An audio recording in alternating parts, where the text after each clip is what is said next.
Hello everyone, welcome to today's video in which we'll go through the process of drawing this lovely musket gun. So we'll go from start to finish and explaining also the reasoning behind it and how you can approach to draw it yourself. I hope you guys will like this video. If so, leave a like and subscribe if you'd like to see more. Thanks for watching. I start by doing some warm-up exercises, just to make my hand get used to drawing a certain type of lines and ellipses again. And then I go into creating the construction of the gun, which in this case you can see that I draw the whole case first, which will get the size of the entire gun, and then I put a middle line which represents the sight of the gun. Afterwards, another line on the second half which represents the position of the trigger. Afterwards, I take the position of the handle of the strap handle, which is this new line. And then I can start with drawing some of the lines that will give the gun its shape. Starting with the bottom position of the gun, which is basically the ramrod. And then another halfway through, which is the start of the friesen, which is what it is called. And of course, afterwards, it's all about getting the exact proportions of every single element possible. Some elements, of course, you will have to kinda eyeball them. It's not really,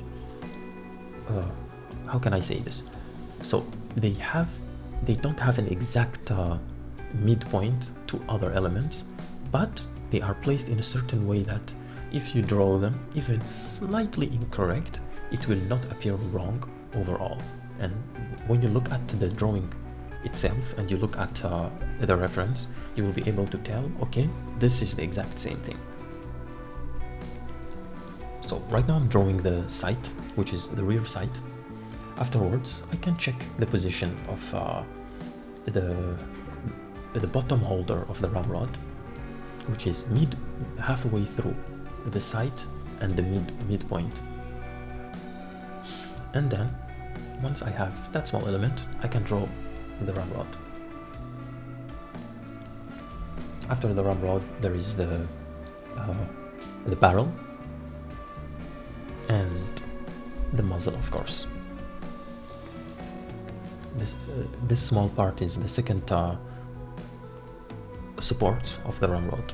Now I'm drawing the strap support,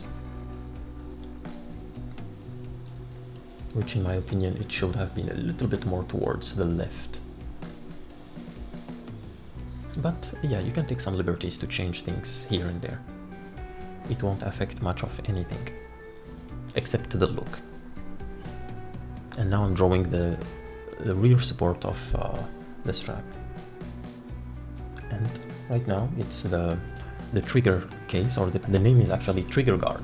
I just forgot it for a second there. And after drawing the trigger guard, I draw the trigger, and then I can start drawing some other elements like the lock plate and of course the friesen, later on the hammer as well. Yeah, I did try to make the barrel a little bit linear. However, I saw that it didn't represent exactly what's in the reference, so I just went back to the previous proportion, which was more accurate, to be fair.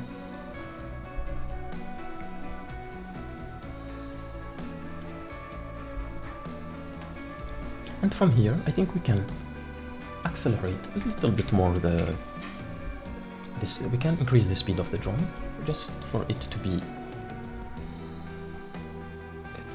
for the video to not take too long, of course, or else it will be about an hour long video, because overall it took me about 45 minutes to draw this one, from sketch to final, of course.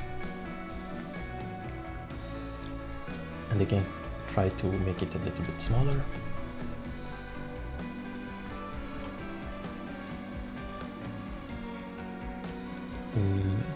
In here, I constantly think, how far is this element to another element?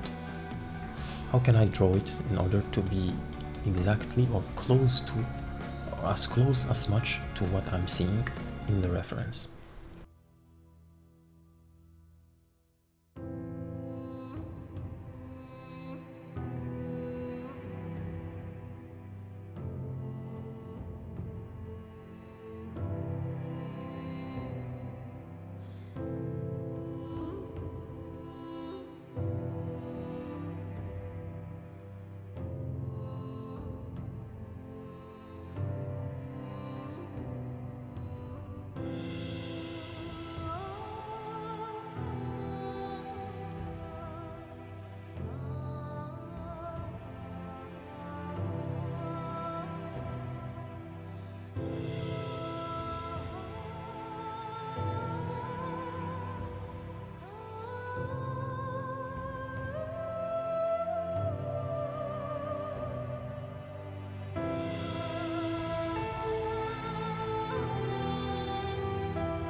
Alrighty, so now the video is done.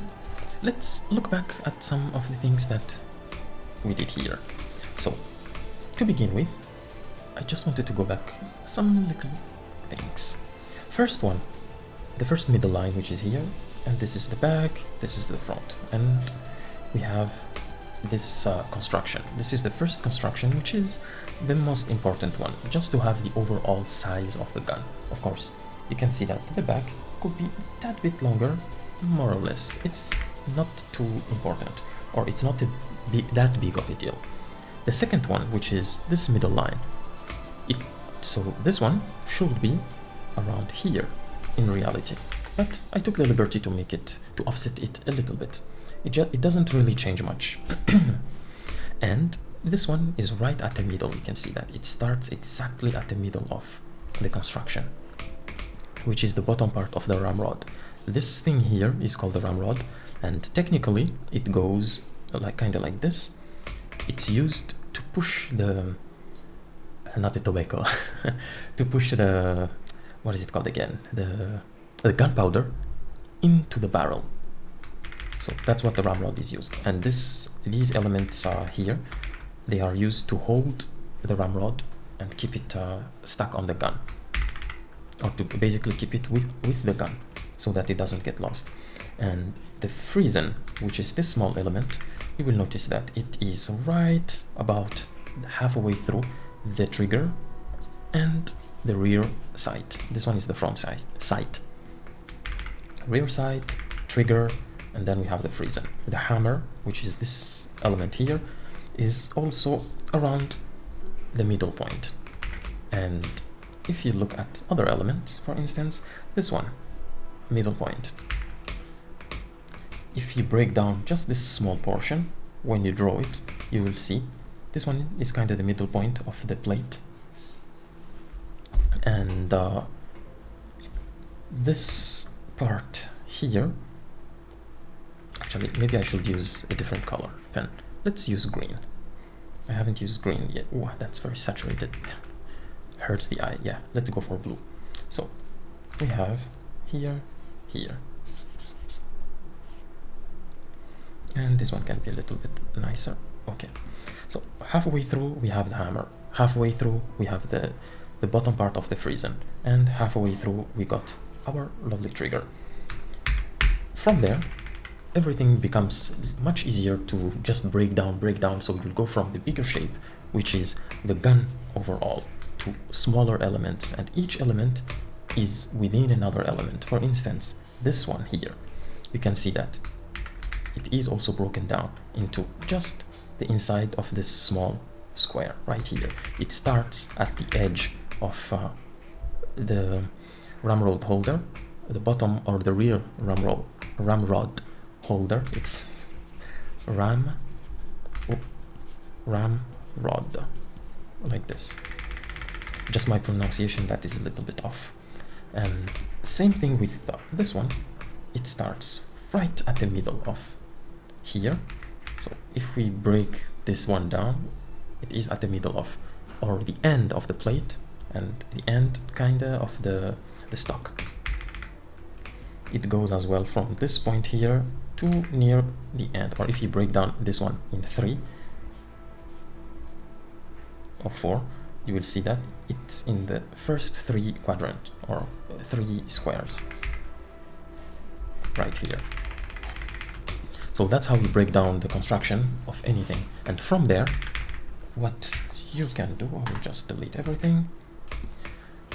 After you do all these construction, of course, you can go on and do the line work.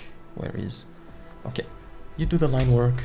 I'll just hide this one. You do the line work, a very simple gray wash, and the purpose of the gray wash is to separate it first from the background, and then you can also have some material separation. In this case, anything that is wood is light, anything that is metallic is kind of darker. I can add another layer to it if I want, of course. For instance, I'll just do a small demo. Yeah, not you. Where is my trusty? Okay, actually this one will work. So I can add some small highlights. For instance, let's say I add highlights here and here and here. you will see that it gives it a nicer pop. Just this small area, it already pops a little bit better.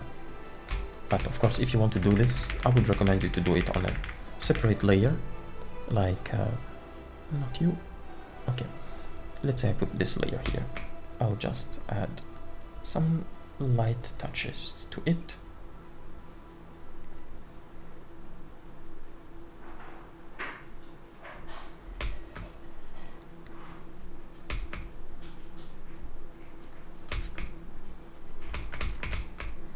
It doesn't have to be everywhere, it just need to be in accent places to show maybe some shininess, maybe some interest. Like this area has a lot of density. It will be good to give it more importance, so that the eye, when it looks at this area, it sees interesting things. A lot of changes in materials, a lot of shininess if possible, and a lot of detail. Yeah, if you see without, with, it makes it pop a little bit more. Of course, you can add here and a little here.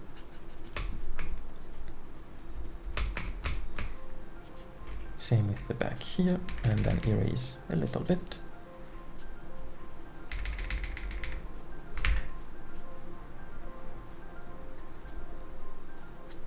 Okay. So after doing something like this, you can then go on and add other elements. For example, in this case, I wanted to do a hunter kit, and that hunter has as a gun a musket gun. This one is to carry his gunpowder. To carry the gunpowder, and this one is his axe. Of course, even the axe can have some shininess. You'll see how it will improve the metalness of this just by adding those small highlights. This one is also pretty shiny. And the flask. He wears a hat with some feathers. He has some boots because he goes into different types of terrain. He also has this pipe and a couple of coins. So this concludes this I will maybe, let's call it introduction to sketching. It will give you an idea of how to approach sketching properly, or sketching in a good way, while while following good proportions and having also a good approach to doing things or to drawing. Next, or in the next video, I will go through the process of doing really more of the fundamentals, like perspective, and how you can improve the way you see things, or the way you draw things into perspective much better. For instance, if we look at the flask here, so this flask right here, let me hide this, all right, and bring in this one and highlight this. The flask, when I drew it, actually even the back, let me show you if I can move. Where is Pure F? All right. Yeah, we have the reference of the flask here. When I drew the flask, I started by drawing its cage or its construction line, which in this case, let's go here, new, and just decorate. In this case, it was really just a square like this, following the perspective that I chose, which is close to what I can see in this image. Afterwards, I just bend it. Of course, this has to be like this. I bend the perspective in order for it to have the shape of the flask that I want. This one is a little bit too long. I didn't want my flask to be that long, which is why I did this. Same kind of with the bag. Where is the bag? Yeah, the bag right here. You can see in this image, the bag looks a little bit different. It's in a completely different perspective, more looking toward or upwards, like a bird eye view, if the camera was there, it would be kind of looking at it like this. However, what I chose is as if someone is looking at it down onto it, and not straight on top of it. It has basically more perspective. The same way I did the flask, I also followed that logic with the bag, which is drawing a cage on top of it, kind of like this, and then drawing everything inside that cage. Of course, right now, because I'm doing the cage too fast, I'm doing it wrong. Yeah, something close to this one, and then I can draw the bag inside the cage. All right, I'm not gonna take more of time for this video. I hope you guys enjoyed it, and see you in the next one. Cheers.